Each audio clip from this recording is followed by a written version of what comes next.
I was watching How to Train Your Dragon and realized something disturbing.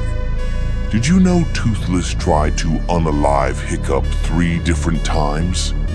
The first time happens when Hiccup warns Toothless about a trap. But Toothless suddenly gets angry, because the last time Hiccup stood there, a light fury attacked him. Now Toothless thinks Hiccup is trying to trap him, and almost attacks his own rider.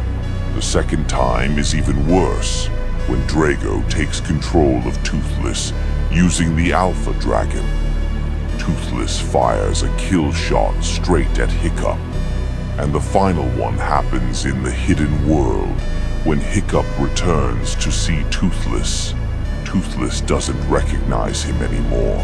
He lowers his head, growls, and prepares to attack. He was seconds away, until he catches Hiccup's scent, and suddenly remembers his old friend. That's why their bond isn't just powerful, but way more dangerous than we ever realized.